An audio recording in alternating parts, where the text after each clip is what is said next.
Hello दोस्तों, कैसे आप लोग? हमेशा की तरह मस्त और जबरदस्त। वेरी गुड बच्चों, हमेशा मस्त रहिए, एकदम स्वस्थ रहिए और अच्छे से पढ़ाई करते रहिए। तो बच्चों, हम क्लास 10th की फिजिक्स के टॉपिक्स कर रहे थे अभी कुछ, और हमने कुछ टॉपिक्स कर लिए हैं। आज हम जो टॉपिक करने वाले हैं बहुत इंपॉर्टेंट है, थोड़ा सा कंफ्यूजिंग है बच्चों के लिए, ठीक है। तो लेकिन आज ये वीडियो अगर आप देखेंगे तो आपको बिल्कुल अच्छे से क्लियर हो जाएगा, ठीक है। तो चलिए स्टार्ट करते हैं हम। आज का टॉपिक रहेगा बेटा रिफ्रैक्शन थ्रू अ प्रिज्म। तो सपोज करो दिस इज अ प्रिज्म, या so this is a prism, equilateral prism है ये। अब यहां से कोई लाइट अगर आती है बेटा, सुनो ध्यान से, अगर कोई लाइट यहां से एंटर करती है, ये लाइट, भाई एक लाइट यहां से आ रही है ऐसे, देखो अगर ये प्रिज्म नहीं होता तो ये लाइट कैसे जाती बेटा? ये लाइट सीधी चली जाती, ये लाइट कुछ इस तरीके से जाती बेटा। कैसे जाती? अगर ये प्रिज्म नहीं होता तो कुछ इस तरीके से जाती। ये this is a incident ray, इस रे को क्या बोलेंगे बेटा? हम इंसिडेंट रे बोलेंगे, इंसिडेंट रे, ठीक है। लेकिन प्रिज्म की वजह से, क्योंकि मीडियम चेंज हो रहा है, और जब जब मीडियम चेंज हो रहा है तब तक रिफ्रैक्शन होता है, तो रिफ्रैक्शन हो जाएगा, लाइट का पाथ चेंज हो जाएगा। तो अब लाइट क्या होगा? इसका पाथ चेंज होगा बेटा। अब ये कुछ इस तरीके से जाएगी प्रिज्म, ओके बेटा। तो इसका पाथ चेंज हो जाएगा, ये इस तरीके से जाएगी, ठीक है। This is what, this is refracted रे। कौन सी रे है बेटा? रिफ्रैक्टेड रे है ये हमारी, रिफ्रैक्शन हो रहा है। अच्छा, अब एंगल की बात करते हैं। एंगल कौन कौन से होंगे देखो इसमें। सबसे पहले हम बात करते हैं एंगल कौन सा होगा इसके अंदर। ये अगर हम इस पे नॉर्मल ड्रॉ करें, नॉर्मल क्या होता है? नॉर्मल होता है सरफेस पे परपेंडिकुलर। जैसे अगर मान लो ये सरफेस है, इस पे 90 डिग्री, अगर ये सरफेस है तो इस पे 90 डिग्री, अगर ये सरफेस है तो इस पे 90 डिग्री, 90 डिग्री, इसको नॉर्मल बोलते हैं। तो अब सरफेस हमारी ये है बच्चा, ठीक है। इस पे 90 डिग्री हमें ड्रॉ करना है। कौन सी? देखो ये सरफेस है, ये सरफेस है और इस पे 90 डिग्री ड्रॉ करना है। इसी से तो रिफ्रैक्शन हुआ है, तो ये 90 डिग्री हमने ड्रॉ कर लिया। क्लियर है बेटा? ठीक है। तो ये हमारा, इसको बोलेंगे हम नॉर्मल। क्या बोलेंगे बेटा हम इसको? नॉर्मल। नॉर्मल के साथ इंसिडेंट रे का जो एंगल बनता है, इसको बोलते हैं एंगल ऑफ इंसिडेंस। क्या बोलते हैं बेटा इसको? एंगल ऑफ इंसिडेंस, या इंसिडेंट एंगल भी बोल सकते हैं इसको। क्लियर है? ओके। अब ये रे यहां पे गई, देखो अब मीडियम दोबारा चेंज हो रहा है, क्योंकि अब ये प्रिज्म से बाहर निकल रही है। ये डेंसर मीडियम है, ये भारी मीडियम है, और ये रिफ्रैक्शन होगा यहाँ पे, क्योंकि ये कौन सा? रेरर मीडियम है, हल्का मीडियम है ये, ठीक है बेटा। तो ये रेरर मीडियम कौन सा बेटा? रेरर। रेरर का मतलब हल्का, डेंसर का मतलब भारी, समझ गए? तो ये अब डेंसर से किस में जा रही है? रेरर में जा रही है, और डेंसर से रेरर में जाएगी तो नॉर्मल से अवे हो जाएगी। अब पहले तो इसमें नॉर्मल ड्रॉ करो। कहां नॉर्मल होगा? जहां पॉइंट ऑफ इंसिडेंस, जहां पे लाइट टकराएगी, रे टकराएगी, तो इसमें नॉर्मल ड्रॉ करो। अगेन ऐसे ही ये नॉर्मल ड्रॉ किया मैंने। नॉर्मल मतलब 90 डिग्री, इस पे 90 डिग्री कैसे आएगा? ऐसे आएगा बेटा। क्लियर है? तो ये 90 डिग्री आएगा हमारे पास। अब लाइट क्या होगी? नॉर्मल से दूर भागेगी। जैसे ये नॉर्मल है तो इससे दूर भागेगी, तो लाइट कुछ इस तरीके से जाएगी बेटा।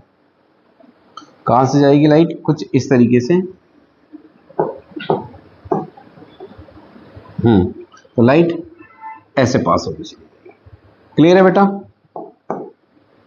ये लाइट, तो ये जो लाइट निकल रही है इसको बोलते हैं हम एमर्जेंट रे, क्योंकि एमर्ज का मतलब होता है बाहर निकलना।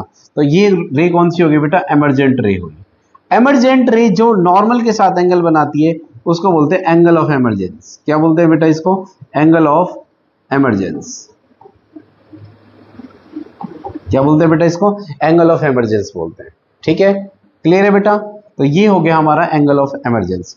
अब ध्यान से देखना, इसमें एक चीज बनने वाली है। क्या? देखो ये हमारी एमर्जेंट रे है, फाइनली हमें ये रे मिलने वाली है ना? देखो ये रे हमें पता चलेगा भाई, रिफ्रैक्शन के बाद ये मिलेगी हमें। अगर ये प्रिज्म नहीं होता, अगर ये प्रिज्म नहीं होता तो ये पूरी कहानी नहीं होती। इसका मतलब क्या होगा? ये रे सिर्फ ऐसे जाती, ओरिजिनली रे ये थी, लेकिन अब रे ये है हमारे पास, ठीक है। तो अगर देखें हम, यहां पे रे जाना चाहिए था इसका, और यहां जा रही है, तो इसका मतलब इतना डेविएट हो गई। है ना, इतना डेविएशन हो गई भाई। मान लो आपको दिल्ली जाना था, आपने रास्ता चेंज करके आप मेरठ की तरफ चले गए मान लो, ठीक है, तो इसका मतलब डेविएट हो गए आप अपने पाथ से।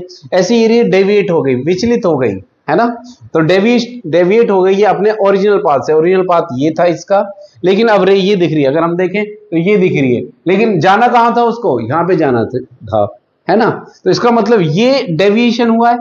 क्लियर है बेटा। अगर हम इस रे को पीछे की तरफ मिलाएं, है ना, अगर हम इस रे को पीछे की तरफ मिला के देखें तो ये रे कहां जाएगी बेटा, ये यहां मिलेगी जाके, ठीक है।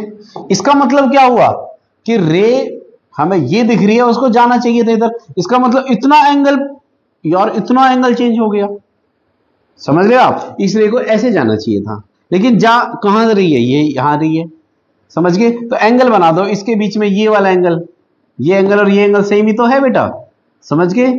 इस एंगल को बोलते हैं एंगल ऑफ डेविएशन, या तो इसको थोड़ा सा बैक करके मिला लो या इसी को ही से बोल दो, this is called angle of deviation. क्या बोलते हैं इसको बेटा, एंगल ऑफ डेविएशन।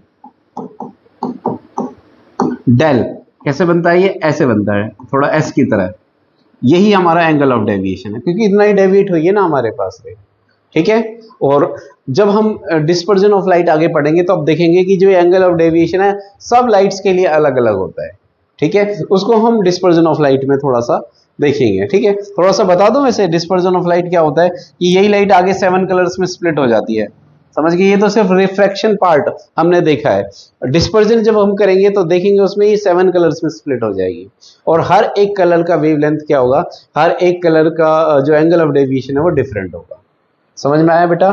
तो ये हमारा एंगल ऑफ, थोड़ा सा